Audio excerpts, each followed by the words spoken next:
তিনিওটা জলাশয় আমাৰ গোৱালপাৰা জিলাৰ প্ৰাকৃতিক ভাৰসাম্যৰ বাবে খুব প্ৰয়োজনীয়। আমি ৰাজ্যৰ কেবিনেটে আমাৰ হাছিলা বিল আৰু উৰ্পদ বিলৰ এটা এৰিয়াটোক আমি বনাঞ্চললৈ ৰূপান্তৰ কৰাৰ বাবে ইতিমধ্যে প্ৰাৰম্ভিক কাম আৰম্ভ কৰিছোঁ। 3 মাহৰ ভিতৰত ৰাইজৰ মতামত আৰু শুনানি লৈ এই দুইখন বিলক আমি বনাঞ্চললৈ ৰূপান্তৰ কৰিম আৰু আমাৰ কুমৰী বিলখনকো আমি বনাঞ্চললৈ কৰাৰ বাবে আমি প্ৰস্তাৱ ৰাখিছোঁ। ইয়াত বনাঞ্চলৰ লগে লগে পৰ্যটনো হ'ব আৰু তাৰ বাবে ইতিমধ্যে পৰ্যটন উন্নয়ন নিগমে ইয়াৰ এখন টুৰিজিম মাষ্টাৰ প্লেন নিৰ্মাণ কৰিব। তাৰ বাবে ইতিমধ্যে মই তেওঁলোকক দায়িত্ব দিছোঁ। আজি মই নিজে এবাৰ চাই গ'লোঁ আৰু সেই ধৰণে আমি ব্যৱস্থাখিনি আমি আগবঢ়াই লৈ যাম আৰু মই ৰাইজৰ সহযোগিতা কামনা কৰিম। উৰ্পদ বিল আৰু কুমৰী বিলতো যি বেদখল আছে সেই বেদখলখিনিও আমি আঁতৰাম। খালি মই ভাবোঁ যে বনাঞ্চললৈ ৰূপান্তৰ হোৱাৰ লগে লগে তাত কিছু ম্যাদী পট্টাও দিয়া আছে। ম্যাদী পট্টাখিনিতো আমি অধিগ্ৰহণ কৰি আঁতৰাব লাগিব। তেওঁলোকক আমাৰ যিটো লেণ্ড আইনমতে যিখিনি পাই দি আঁতৰাব লাগিব আৰু বেদখল কৰাখিনিক মই ভাবোঁ আমি ৰিকুৱেষ্ট কৰিলে তেওঁলোকে নিজে উঠি যাব। ৰাজ্যখিনিৰ ক্ষেত্ৰত আমি গোটেই বস্তুটো বহুদিনীয়া পুৰণা এটা ঘটনা, তাক আমি অলপ চোৱা চিতা কৰি আছোঁ। কাৰণ তাত নতুনকৈ মানুহ আহিছে আৰু বহু বছৰ পুৰণা বহি থকাও মানুহ আছে।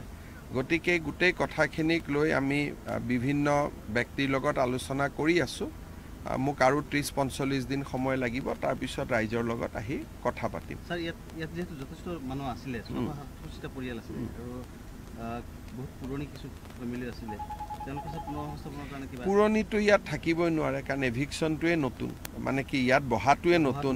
গতিকে বহাটো কোন চনত বহিছেতো ছেটেলাইটত চাবই পাৰি। তাৰ আগত তেওঁলোক ক'ত আছিল? গতিকে ইয়াৰ আগত য'ত আছিলে তেওঁলোকক আমি তাতে যোৱাৰ কাৰণে সুবিধা কৰি দিম। আৰু যদি কোনোবা একেবাৰে লেণ্ডলেছ আছে কথাটো বেলেগ, কিন্তু ইয়াততো নতুনকৈ অহা আৰু মানুহটো ক'ৰবাৰ পৰা আহিব লাগিব নহয়। গতিকে প্ৰথম আমি জানিব লাগিব ক'ৰ পৰা আহিছিলে।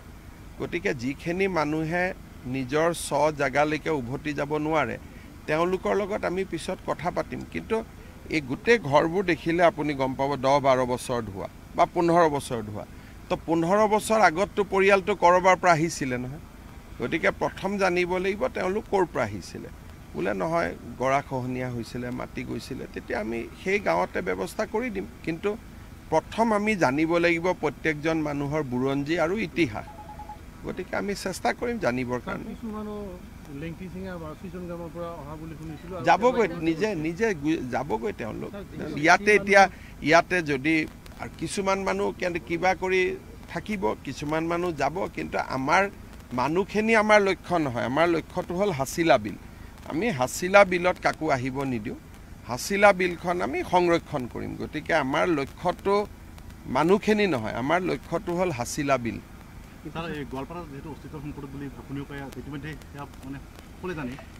চাওক, প্ৰথমবাৰৰ বাবে আমি চেষ্টা কৰিছোঁ যে গোৱালপাৰা জিলাৰ যি ক্ষতি হ'ল সেই ক্ষতিবোৰ কিছু হ'লেও পূৰণ কৰাৰ কাৰণে। এই যে আজি আপোনালোকে চিন্তা কৰকচোন, গুৱাহাটীৰ দীপৰ বিলখনত যদি এনেকৈ মানুহ বহি যায় কি ঘটনা হ'ব। গতিকে এইটো গোৱালপাৰা জিলাৰ ভালৰ কাৰণে, প্ৰাকৃতিক ভাৰসাম্যৰ কাৰণে এইবিলাক কৰা হৈছে। এতিয়া ৰাইজে সহযোগিতা কৰি থাকিলে লাহে লাহে আমি পৰ্যায়ক্ৰমে কৰি গৈ থাকিম। আৰু আমাৰ উদ্দেশ্যটো মানুহ নহয়, আমাৰ উদ্দেশ্যটো হ'ল মানুহক জীয়াই থকাৰ বাবে যিখিনি প্ৰয়োজন। আজি যদি গুৱাহাটীতে আমি যদি শিলখাকু বিলখন আগৰ পৰাই ৰাখিব পাৰিলোহেঁতেন, কেতিয়াও গুৱাহাটীত আধা পানী শিলখাকুৱে লৈ ল'লেহেঁতেন। গতিকে এইবোৰ আমাৰ একোটা সময়ত আমাৰ ব্যৰ্থতা। মানুহ যিখিনি আহিছে, মই মানুহখিনিক দুখ নিদিওঁ। কোনোবা ৰাজনীতি কৰা মানুহে মাতি আনিছে ভোটৰ কাৰণে, গতিকে মানুহখিনিক বেয়া পাই লাভ নাই। কোনোবা ৰাজনীতি কৰা মানুহে মাতি আনিছে, ৰাস্তা বনাই দিছে, জল জীৱন মিছনৰ আঁচনি দিছে, লাইট দিছে। দুখীয়া মানুহ ভাবিছে এইটো সঁচা। গতিকে মানুহখিনিৰ লগতো দুখ কৰি লাভ নাই। আমাৰ কাম হ'ল যে আমি এই বিল 3খন বচাব লাগে। খুব বেছিকৈ অপচয় হৈছে। এতিয়া নিয়মতে MLA সকলক ধৰিবই লাগে। আকৌ MLA সকলে নিজেও চৰকাৰী মাটিত ইটাৰ ভাটা বনাই বহি আছে নহয়। গতিকে তেওঁলোকৰো আৰু সময় হ'বতো লাগে নিয়মমতে হয় নহয় আমাৰ MLA নিজে আকৌ ইটাৰ ভাটা বনাই বহি না আপোনালোকৰ লগত পাতিম মই কথাটো আপোনালোকৰ পৰাই গম পাইছোঁ যে মোলৈকে অহা অভিযোগটো সঁচা গতিকে এইটো আলোচনা কৰিম আকৌ হ'ব চাওক লাহে লাহে আপোনালোকে দেখিছে যে প্ৰথমবাৰ আমি কিছু ব্যৱস্থা হাতত লৈছোঁ বহু কথা উচ্ছেদ কৰি হ'ব বহুত কথা মিঠা মাতেদিও হ'ব গতিকে যিহেতু গোৱালপাৰা জিলাৰ ওপৰত চৰকাৰে এটা দৃষ্টি আৰম্ভ কৰিছে মই ভাবোঁ বহুত সমস্যা নিজে নিজে সমাধান হৈ যাব সেইখিনিৰ ওপৰত মই কৈছোঁৱে নহয় যে এই গো মাংস ওলাই থকা বিজনেছটো আমি বন্ধ কৰি দিব লাগে নহ'লে কোনোবা মানুহে আকৌ গাহৰি মাংস দি দিব সেইকাৰণে যোনে কৰে তেওঁলোকে এইটো বুজি পাব লাগে যে এটা মাংস যদি হিন্দুৱে বেয়া পায় ইটো মাংস মুছলমানে বেয়া পায় গতিকে মুছলমানে বেয়া পোৱা হিন্দুৱে বেয়া পোৱা মাংস যদি মুছলমানৰ জেগাত আহে তেতিয়া মুছলমানে বেয়া পোৱা জেগা বস্তুটো মুছলমান গাঁৱত আহিব সেইকাৰণে এইবিলাক যুদ্ধ কৰিবই নাপায় গৰু মাংস জেগাত থাকক গৰু মাংস নামঘৰ মন্দিৰত আহিলে কোনোবা দিনা নামঘৰ মন্দিৰৰ মানুহে গৈ মছজিদত গাহৰি মাংস ৰাখি দিব তেতিয়া কি হ'ব সেইকাৰণে আমি দুইটাই বিচাৰা নাই না গৰুৰ মাংস ওলাওক না গাহৰি মাংস ওলাওক এইবিলাক সব ভেজিটেৰিয়ান হৈ থাকিব লাগে তেতিয়া মানুহৰ স্বাস্থ্যও ভাল থাকে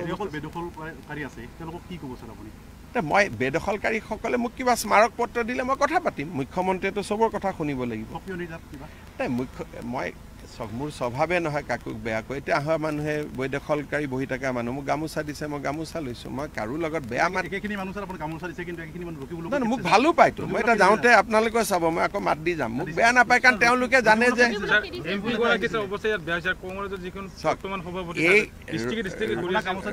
ৰকিবুল হুছেইন আৰু ৰচিদ মণ্ডলে আমাৰ AK ৰচিদ আলমে তেওঁ চৰকাৰখনক চেলেঞ্জ কৰে এইটো কৰিবি আমি চাই ল'ম আৰে বাবা নিজে যেতিয়া আইনাৰ ঘৰত থাক তেতিয়া আৰু মানুহে গালি গালাজ কৰে নেকি নিজৰে ইটা ভাটা চৰকাৰী মাটিত আছে আকৌ তেওঁ বেলেগক চৰকাৰক চেলেঞ্জ দি আছে হয় নহয়